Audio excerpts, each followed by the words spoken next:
Regelmatig vragen mensen mij: Sas, wat is nou het verschil tussen onder- en overprikkeling? En dat is nog niet eens zo'n makkelijke vraag, want je kan het op twee manieren bekijken. De eerste manier is om het heel sensorisch, dus zintuigelijk te bekijken. Dus hoe filtert jouw brein de informatie weg? Wat zijn voor jou VIP-prikkels? Wat zijn belangrijke prikkels? En wat zijn eigenlijk saaie prikkels? Maar deze video gaat over de tweede manier, namelijk om het vanuit een stressperspectief te bekijken. Je kan namelijk stress krijgen van overprikkeling of onderprikkeling. Dus als je het verschil wil weten, is dat heel lastig. Want stress is nu eenmaal stress. En de symptomen van stress zijn eigenlijk altijd hetzelfde. Je bent moe, gejaagd, druk in je hoofd, kort lontje, misschien wat emotioneler. En dan weet je niet precies van, goh, ben ik nou onderprikkeld of ben ik overprikkeld? Overprikkeling ontstaat door te veel prikkels. Te veel prikkels waar je diepgaand over nadenkt.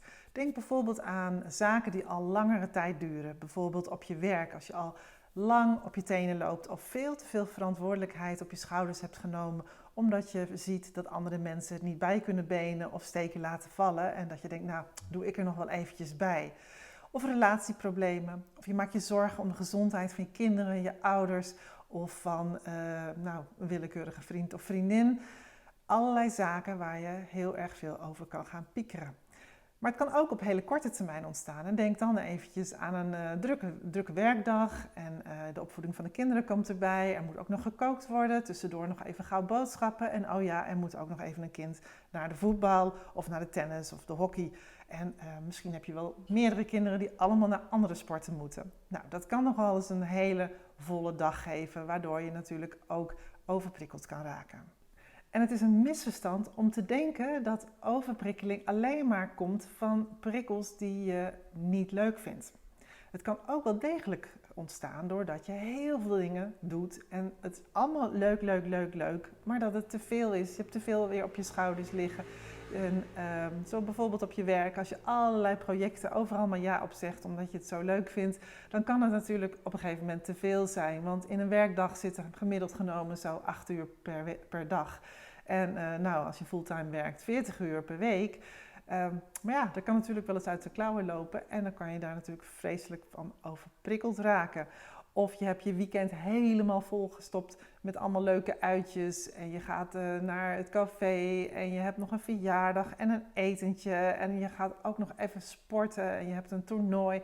Nou, dat allemaal bij elkaar, dat kan natuurlijk ook het nodige van je vragen. En vergeet ook niet alle emoties die we op een dag hebben of op langere perioden. En dan maakt het eigenlijk niet zoveel uit wat je voelt, maar als het heel intens is het per definitie overprikkelend. Dus ook als je heel erg veel lol hebt gehad, geeft energie, maar je moet er ook altijd even van bij komen. En denk even aan een vreselijke huilbui of een heel moeilijk gesprek met iemand waar je flink van ondaan kan raken. Ook dat is overprikkelend.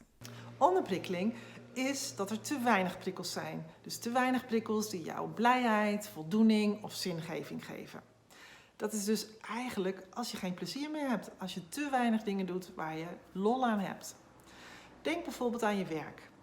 Als je daar belandt in een situatie waar het werk eigenlijk niet meer zo aansluit bij jouw interesses, bij je eigen intellectuele vermogens, of dat je bepaalde kwaliteiten niet in kan zetten, bijvoorbeeld de empathie, of je creativiteit niet tot z'n recht komt, dan kun je natuurlijk onderprikkeld raken op je werk. Dan geven de klussen jou alleen nog maar een soort van routine. Je hebt het al vaker gedaan. Je weet het eigenlijk allemaal al. Er valt weinig te leren, er valt weinig te experimenteren. Dat zijn zaken waar je echt onderprikkeld door kan raken. En dat kan natuurlijk ook in het privéleven. We leven natuurlijk aardig volgens de klok. We moeten op een bepaalde tijd op ons werk zijn. En we gaan weer naar huis, we gaan eten. We gaan, de avond doorbrengen met een tv of een filmpje.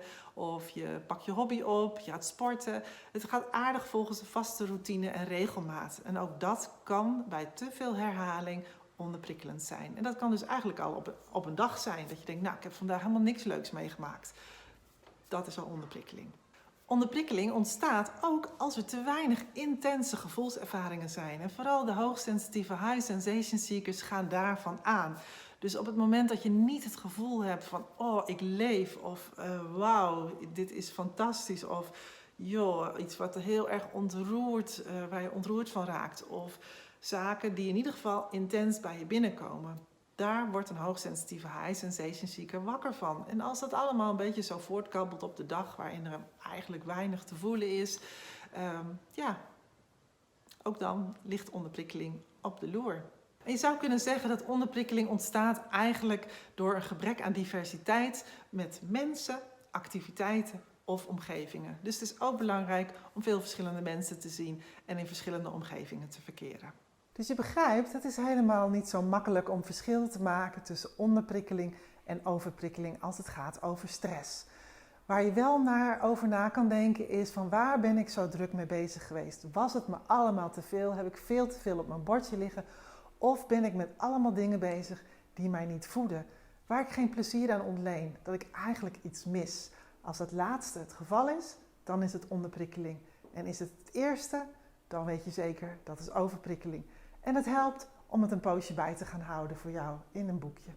Veel succes!